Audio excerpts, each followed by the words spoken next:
kejadiannya terpuruk. Tante kaget ya, Tan? Tante. Tante. Jeffrey kenapa, Tan? Enggak ngomong apa. Jeffrey kenapa, Tan? Tan. Tante Jeffrey narkoba, Tan, kena, Tan. Tante kenapa, Tan? Tante kayak terpuruk banget, Tan. Tan, biar kabarnya nggak blunder, Tante. Gimana, Tante, sehat? Tan, Tante Nisa, di hadiran di sini ada apa nih, Tante? Tante Nisa. Tante. Jeffrey sehat kan, Tante, tapi di dalam. Kamu di mobil aja deh, aku kesini dulu deh. Mau pergi di sini.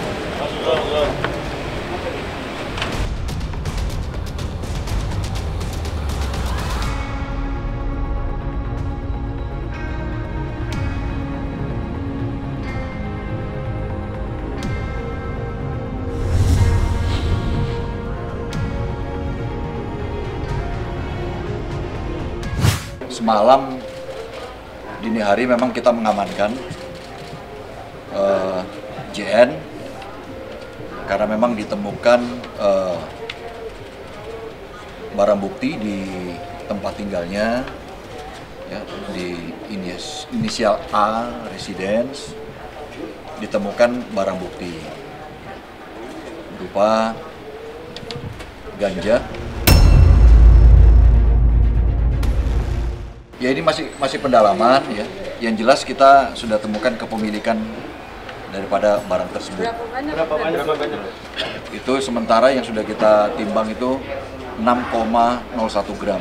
Ya kondisi baik-baik saja dan kooperatif dan sudah menjawab apa yang menjadi pertanyaan para penyidik kita.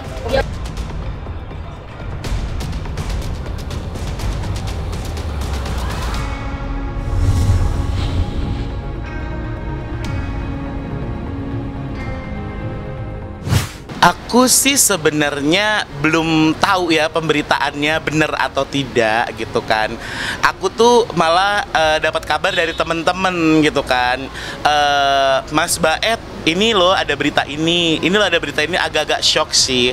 Karena aku selama membentuk dia dari nol, itu aku tahu banget kalau dia itu anaknya nggak ada problem apa-apa gitu. Anaknya baik dan ya setelah mendengar berita ini aku agak kaget.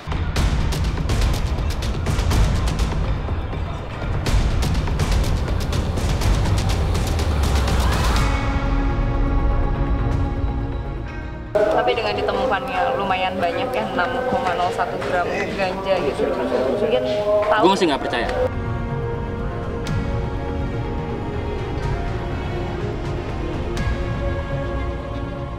Ini untuk sementara sendiri. Terus ini kita kembangkan lagi, dia mendapatkan dari mana. Nanti akan kita rilis besok.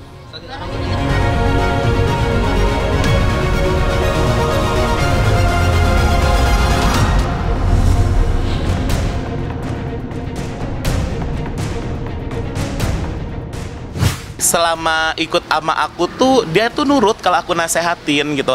Kalau misalnya emang kayak macamnya kamu jangan kayak begini ya, nanti imbasnya begini. Kamu jangan begini, nanti imbasnya begini. Iya kak. Jawabannya selalu iya kak terus. Terakhir sih dia keluar dari aku ya, bilangnya pengen lebih berkembang.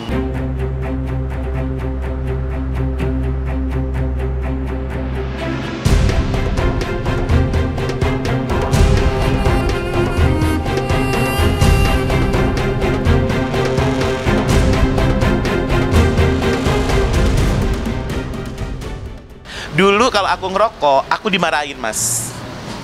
Aku dimarahin, Kak, ngerokok tuh nggak sehat, nggak bagus. Aku nggak suka, Kakak, kalau misalnya ngerokok, gitu. Makanya aku kaget sih, gitu. Alangkah yang, kok beritanya begini ya. Saya kenal dia dari awal sih, dari dia masih main FTV sampai film. Nggak nyangka banget. Karena setahu gue, syuting sama gue berapa judul film pun dia nggak pernah make dan terkontrol banget sih orang.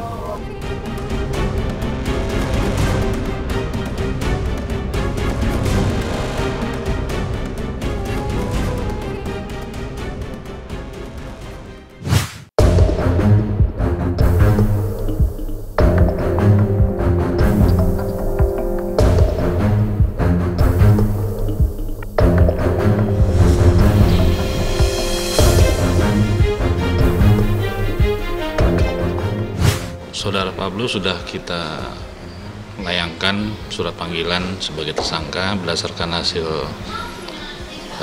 penyidikan kita, berdasarkan keterangan saksi dan alat bukti yang lain, ya kemudian kita tetapkan dia sebagai tersangka dan kita akan panggil, mungkin kita pemeriksaan pada tanggal 25 Juli. Tidak ada kaitannya dengan banyak yang lapor karena ini LP sudah berjalan sebelum penangkapan yang kasus yang di Krimsus ya. Cuma memang bertepatan itu ada progres yang signifikan lah dari hasil penyidikan bahwa alat bukti yang kita dapatkan memang sudah mengarah kepada pelaku. Jadi kita kenakan dia penggelapan dan pemalsuan ya, jadi ancaman hukumannya itu 6 tahun. Penggelapan dan pemalsuan ya, jadi ancaman hukumannya itu 6 tahun.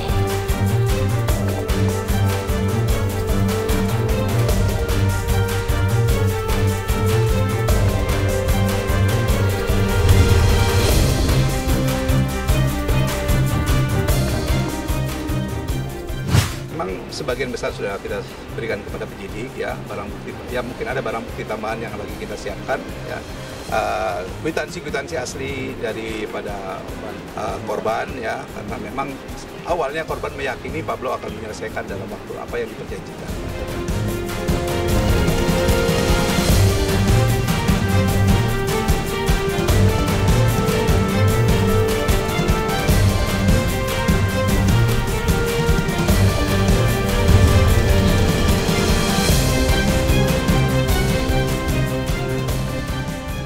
Sebenarnya mengganti sekian atau enggaknya itu sebenarnya udah pembicaraan udah lama.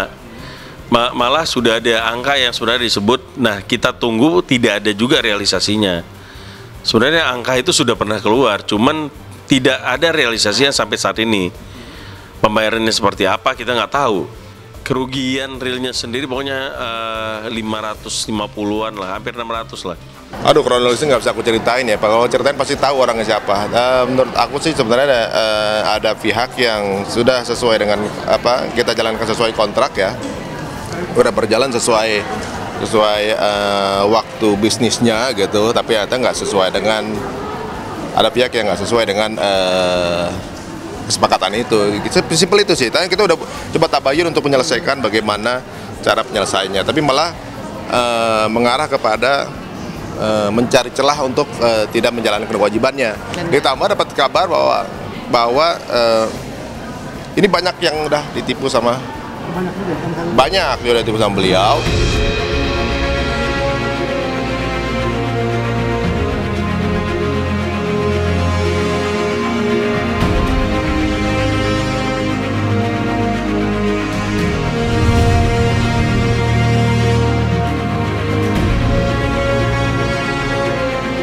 Kemarin itu karena belum bisa ketemu, baru diatur nanti hari Kamis ini.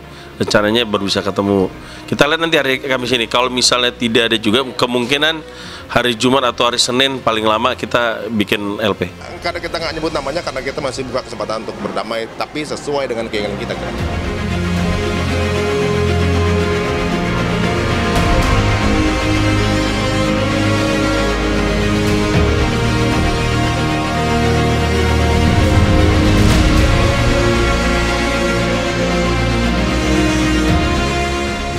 Kita udah bertemu dengan klien kita, ketemu dengan suami Kumala, nah, khususnya klarifikasi tentang berita-berita yang simpang siur, ya, terutama yang menyudutkan Kumala. Ya, jadi tadi Pablo harus ada izinnya dong. Selama Kumala tidak menceritakan atau membuat berita-berita seolah-olah ini fakta ya, fakta nanti di persidangan saja. Kemudian lebih fokus untuk sinkron. Jadi jangan yang di dalam kesusahan, tapi ingin lebih fokus melembutkan hati mereka, ya kali-kali ada jalan untuk damai dengan Pak Irus. Udah clear tadi, jadi udah kita sekarang fokus untuk tahap mediasi aja. Itu aja sih. Jadi yang simpang siur di media udah kita nggak perlu lagi bahas gitu. Meluruskan berita yang simpang siur, karena kan jangan sampai nanti menimbulkan opini di masyarakat yang enggak ya. Yang jelas kan aku dari kemarin menyatakan bahwasannya wajar mungkin di dalam itu kan kondisinya lagi sensitif, mungkin mendengar selentingan atau berita-berita yang beredar, mungkin mereka merasa dipojokkan, jadi miskomunikasi.